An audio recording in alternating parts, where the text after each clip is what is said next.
Onluq kəsirlərə uyğun olan müxtəlif qaydalardan danışacağıq bu günləri.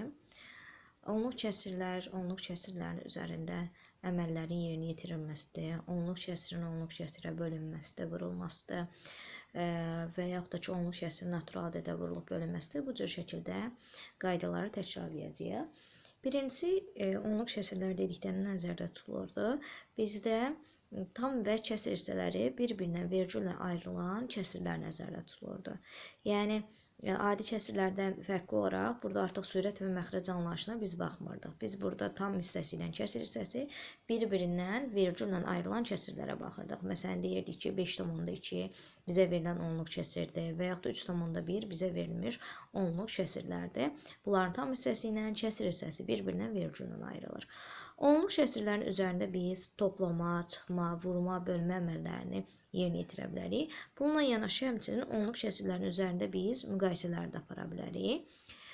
Birincisi, onluq kəsirlər üzərində əməlləri yerinə yetirər zamanı istər toplama olsun, istər çıxma olsun, bu zaman biz uyğun mərtəbə vahidlərinə diqqət yetirməliyik. Məsələn, tutaq ki, biz 5,6 ilə 7,126-nı cəmləyiriksə, burada uyğun mərtəbə vahidlərini alt-alta yazıb cəmləməliyik. Yəni, mən tamla tamı cəmləyə bilərəm, onda birlə onda biri, 100-də 1 ilə 100-də 1-i, 1000-də 1 ilə 1000-də 1-i cəmləyə bilərəm. Yəni, necə ki, natural ədədlərdən danışanda biz onluqla onluğu, təkliklə təkliyi cəmləyirdiksə, necə ki, məsələn, 57-dən tutaq ki, 126-nı cəmləyirəm, təkliklə təkliyi, onluqla onluğu cəmləyirəmsə, eyni qaydada burada da uyğun mərtəbə vahidləri var ki, onluq kəsirlərdə vergüldən əvvəl tam hissə gəlirdi, sonra vergüldən sonra ilk mərtəbə olurdu 10-da 1, sonra olurdu 100-də 1, 1000-də 1, 10.000-də 1, bu cür şəkildə mərtəbə vahidlərini davam elətdirirdik. İndi burada da ona görə də biz istəyir toplamanı aparanda, istəyir də çıxmanı aparanda uyğun mərtəbə vahidlərinə bir baxmalıyıq.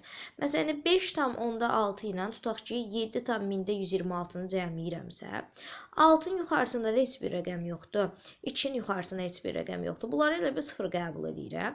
0 ilə 6-nı topladıq 6, 0 ilə 2-ni topladıq 2, 6 ilə 1-i topladıq 7, 5 ilə 7-ni topladıq 12. Deməli, tam hissələri cəmlədik 12 tam aldım deyə tama ayırıram və kəsr hissələrində 726. Deməli, olur nə? 12 tam 1000-də 726 şəklində. Deməli, istəyir toplama əməli verilsin, istəyir çıxma əməli verilsin. Hər ikisində bizim əsas diqqət yetirməli olduğumuz birinci məqam nədir? Eyni mərtəbə vahidlərini alt-alta yazaq. Məsələn, burada mən tamın aşağısından götürüb onda bir mərtəbəsini artıq yazsam, onda mənim çalışmam bütövlükdə səhv olar. Və yaxud da məsələn, tutaq ki, 5,6-nı yazmışam, cəmləyən zamanı artıq 7 tamı gətirib buradan yazmışam. Bu tamamilə səhv olar. Çünki niyə görə? Bizdə dedik ki, eyni mərtəbə vahidləri nə olmalıdır? Alt-alta yazılmış şəkildə olmalıdır. Amma bölmə və vurma əməllərində yerinə yetirən zamanı burada mərtəbə vahidlərini alt-alta yazmağa və yaxud da ki, toplayıb çıxmağa ehtiyac olmur.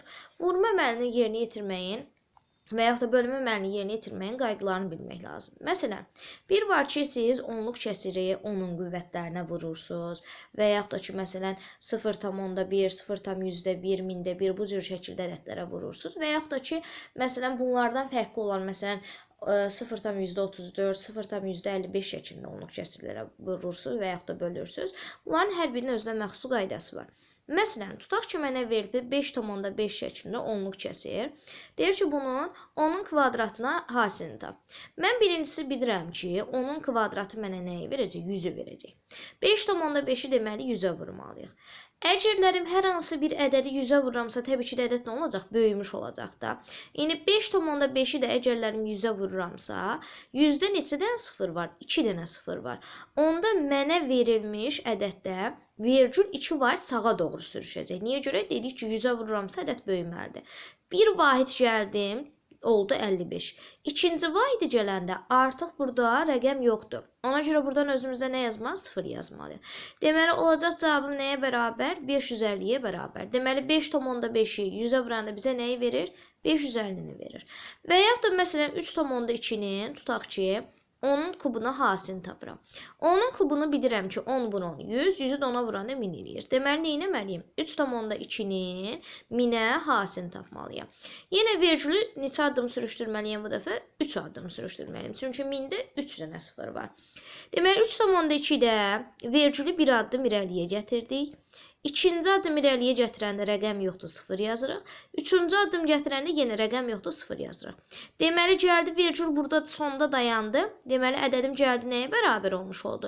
3200-ə bərabər olmuş oldu. Deməli, 3,2-ni 1000'ə vuranda nəyə bərabər olmuş olur? 3200'ə bərabər olmuş olur.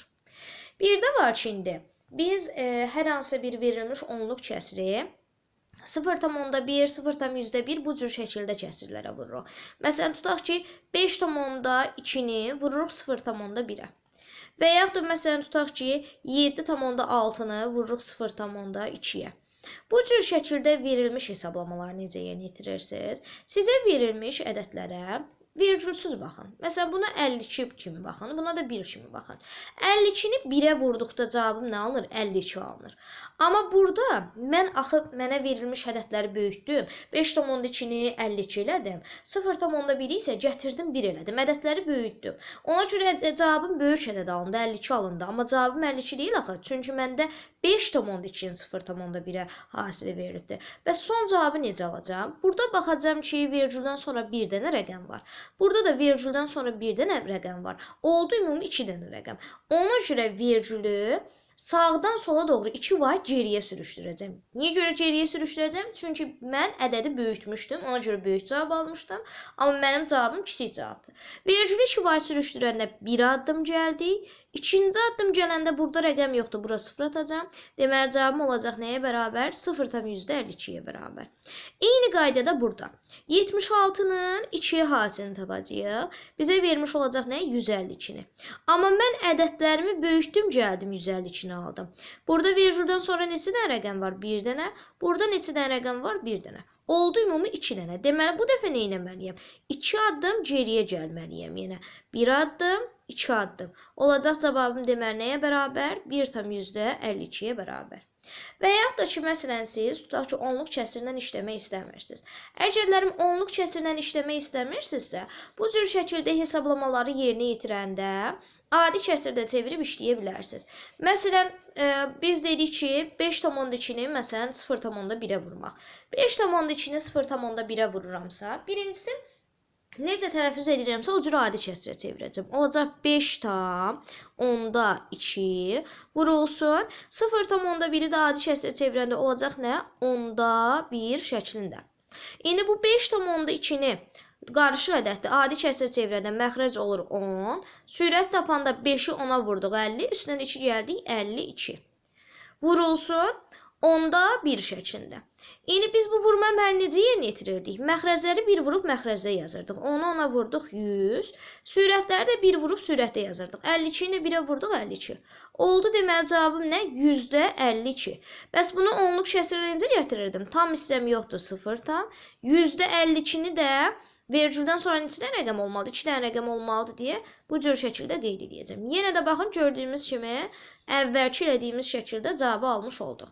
Yəni biz onluq kəsirlərlə işləyiriksə, istəyir vurma olsun, istəyir bölməməli olsun, yerinə yetirən zamanı biz onluq kəsirlə yanaşı bunları adi kəsirlə çevirib işləyə bilərik. Məsələn, tutaq ki, bölməsinə uyğun şəkildə qeyd edək. Tutaq ki, bizə verilibdir ki, 7,4-ü bölün 3,7-yə. Bunu bölmə yerinə yetirən zamanı mən yenə adi kəsirə çevirməni qeyd edib işləyə bilərəm. Çox vaxtı məsələn onluq kəsirlərlə birbaşa işləyən zamanı şagirdlər vergülləri itirmə hal olur.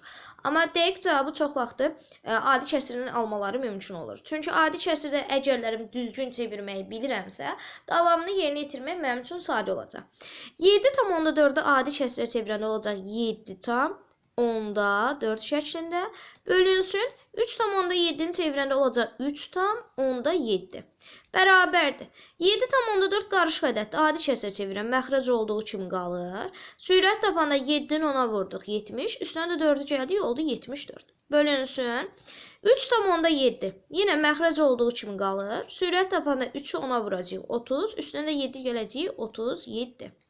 Biz də adi kəsirlər bölməsini öyrənmişik ki, bölməni vurmaya çevirə bilərik. Necə çevirirdik? Birinci kəsirimiz olduğu kimi qalırdı. Vurulsun. İkinci kəsirimizi tərsinə çevirirdik. 37-də 10 şəklində. Bu da bərabər olacaq nəyə? Yenə məxrəcləri 1 vurub məxrəcə yazacağıq 370. Sürətləri 1 vurub sürətdə yazacağıq 740. Biz də bilirik ki, kəsir xətti bizə nəyi göstərir? Bölməni göstərir.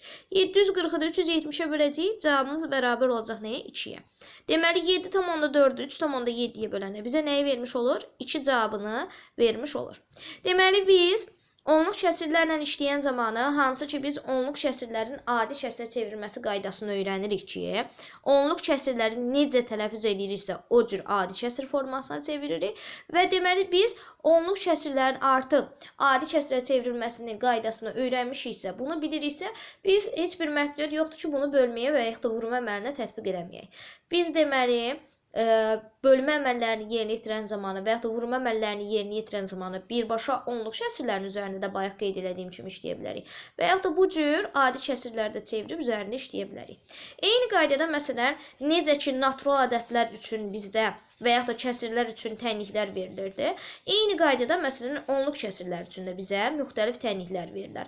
Məsələn, deyər ki 1,6 vurulsun x üzərinə gəlinsin 2 bərabərdir məsələn 5,2-yə. Deməli, mənə demək istəyir ki, 1,6-nı hər hansı bir ədədə vurub üzərinə 2 gələndə 5,2 eləyir. Mən birinci axtarmalıyım görə nəyin üstə 2 gələndə 5,2 eləyir? 5,2-dən çıxacaq 2-ni bərabər olacaq nəyə? 3,2-yə. Deməli, 1,6-nın hər hansı bir ədədə hasili bərabər nəyə? 3,2-yə. Həmən ədədi tapmaq istəyirəmsə, onda nə edəcəm? 3,2-ni böləcəm 1,6-ya. Yəni, bayaq kimi adi kəsirə çevirib işləsək, olacaq 3,2 bölünsün 1,6. O da bərabərdir 10-da. 3-ü 10-a vurduq 30, üstünə 2 gəldik 32. Bölünsün 1,6-na çevirəndə 10-da 16. Bölməni də vurmaya gətirəndə olacaq nə? 10-da 32 vurulsun nə? 16-da 10 şəklində. Bu da bizə nəyi verəcək? 160-da 320-ni. Kəsir xəttdə bölməni göstərirdik. 320-ni də 160-a böləndə cavabın bərabər olacaq nəyə? 2-yə. Deməli, bu tənliyimizin həlli, yəni x-in qiyməti nəyə bərabər olacaq? 2-yə bərabər olacaq. Deməli, biz istəyir natural ədədlər üçün olsun, istəyir adi kəsirlər üçün olsun, tətbiq etdiyimiz əməlləri eyni qayda ilə onluq kəsirləri də tətbiq edə bilərik. Sadəcə bizə burada əsas lazım olan nədir? Onluq kəsirlərin yazılışını, oxunuşunu dərindən bilmək. Təbii ki də bölmə əməlidir, vurma əməlidir, bunları yerinə yetirməyi bacarmaq və həmçinin də adi kəsir şəklində əgər işləyiriksə, burada ixtisar anlayışlarını da bilmək lazımdır. Çox vaxtı məsələn, cavabı biz adi kəsir şəklində aldıqdan sonra bizdən onluq kəsir şəklində cavab tələb oluna bilər. Ona görə biz burada adi kəsirin onluq kəsirə, onluq kəsirin də adi kəsirə çevrilməsi qaydasını bilməliyik. Məsələn, cavabı almışam tutaq ki, 2-də 3 şəklində. Amma məndən cavab onluq kəsir şəklində tələb olunur. Birincisi, adi kəsirləri onluq kəsirə çevirməyin qaydası bu cürdür ki, məxrəci ya 10-a, ya 100-ə, ya da 1000-ə gətiririk. Məsələn, 2-ni 10-a gətirmək mümkündür. 2-ni 10-a gətirəndə məxrəci 5-ə vurduq. Ona görə sürət də 5-ə vururuq, olur 15. Cavabım olur 10-da 15. Amma 10-da 15 düzgün olmayan kəsirdir. Bunu qarşı ədədə çevirə bilərəm. 15-in içərisinə 10 bir dəfədir. Məxrəc olduğu kimi qalır. Sürəti tapanda 1-i 10-a vuranda 10, 15-dən də 10-u çıxanda qalırdı nə? 5. Deməli, olur cavabım nə? 1,10-5. Bunu necə tələffüz edirəmsə, o cürdə onluq kəsirə çevirəcəm. 1, vergülü yazdıq. 10-5. 10-dadırsa, vergüldən sonra bir dənə rəqəm olmalıdır. 5-də də bircə dənə rəqəmdən ibarət ilə birbaşa 5-in özünü yazacağam. 100-də 5 olsaydı, 100-də olmaq üçün vergüldən sonra 2 dənə rəqəm olmalıdır. Amma 5-də bir dənə rəqəm var deyə 100-də 5 olmaq üçün artıq bir dənə sıfır atıb, sonra 5-i qeyd edəcəyik. Deməli, bizə lazım olan digər əsas anlayışlardan biri də nədir? Adi kəsirin onluq kəsirə çevrilməsidir. Eyni qaydada bizdə eyni bir misalın içərisində həm adi kəsir, həm də onluq kəsir istifadə oluna bilər. Məsələn, tutaq ki, bizə verilər 2,7 ilə 6-da 5-in cəmi. Bunları hesablamaq üçün sadə yolum bundan ibarət. Ya ikisini də adi kəsrə gətirirəm, ya da ikisini də onluq kəsrə gətirərəm. Məsələn 2/7-ni gəlin adi kəsrə gətirək. Olacaq nə? 2/7 üstəgəl 6/5. İndi baxıram ki, bunlar məxrəcləri müxtəlif olan kəsirlərdir. Məxrəcləri eyniləşdirsəm, 10 ilə 6-ya ortaq məxrəc gəlsəm, olacaq ortaq məxrəcimiz 30. Olacaq 2/30-da məxrəci neçəyə vurduq 3-ə? Onu sürətli 3-ə vururuq. 7-ni 3-ə vurduq 21. Üstəgəl, burada məxrəc 6 idi, 30-a gətirəndə məxrəci 5-ə vurduqsa, sürət də 5-ə vururuq, olur 25. Bərabərdir. Tam hissəsi 2-dir, tam hissəsi yoxdur. Ona görə tam hissəmiz 2 bərabər olacaq. Məxrəclər eynidir, məxrəc ona görə olduğu kimi qalır. 21 ilə 25-də toplayanda bizə verəcək 46-nı. Cavabım olacaq 2/30-da 46. Və yaxud da ki 30-da 46 düzgün olmayan kəsirdir. 30-da 46-nı qarışıq ədədə çevirsək, 46-nın içərisində 30 olacaq bir dəfə. Məxrəc olduğu kimi qalır. Sürət tapanda 1-i 30-a vuranda 30, 46-dan 30-u çıxanda olacaq nə? 16. Deməli 1/30-da 16 olacaq. 2 tam da burada var idi deyə. Olacaq deməli nə? 3/30-da 16 şəklində. Və yaxud da ki bu ikisi 2-yə ixtisar edir. 2-yə ixtisar edib 3/15-də 8 şəklində də cavabımı qeyd eləyə bilərəm. Deməli, mənə misalda eyni anda həm onluq kəsir, həm də adi kəsir verilərsə, necə yerinə yetirirəm? Ya ikisini də onluq kəsir gətirirəm, ya da ikisini də adi kəsir gətirirəm. Məsələn, burada bizim üçün adi kəsir gətirmək əlverişli idi. Çünki burada məxrəci 6/5 kəsirin məxrəcinə 10-a, 100-ə, 1000-ə gətirmək prosesində biraz çətinlik çəkə bilərdik. Ona görə də ən sadə yolu nədən ibarət oldu? Birinci verilmiş onluq kəsiri adi kəsirə çevirmək. Burada çətinlik nədən ibarət olacaqdı? Çünki biz 6-nı onun misillərinə gətirmək çətin olur. Məsələn, 2-dir, 5-dir və yaxud da məsələn 8-dir, 10-dur. Bu cür şəkildə ədədləri onun qüvvətlərinə gətirmək sadədir. Amma 6 elə bir ədəddir ki, onun qüvvətləri 6-nın içərisindəki vuruqlardan məsələn 3-ə bölünmür. Ona görə də 6 ədədini ona gətirmək çətindir. Əslində bunu da onluq kəsirə çevirmək olur. Amma biz onun növbəti siniflərdə öyrənirik ki, məsələn, dövrə onluq kəsirlər anlayışı var, saf dövrə onluq kəsir, qarışıq dövrə onluq kəsir ki, o anlayışları öyrəndikdən sonra tətbiq edə bilərik. Buna görə də bizim üçün əlverişli nə olmuş oldu? Qarışıq onluq kəsir şəklində verilən ədədin qarışıq kəsirə çevrilib işlənməsi. Yəni burada biz onluq kəsirlərə uyğun olan müxtəlif qaydaları təkrarlamış olduq. Əgərlərim hər hansı bir qaydada çətinliyiniz varsa, yorumlara yazıb soruşa bilərsiniz.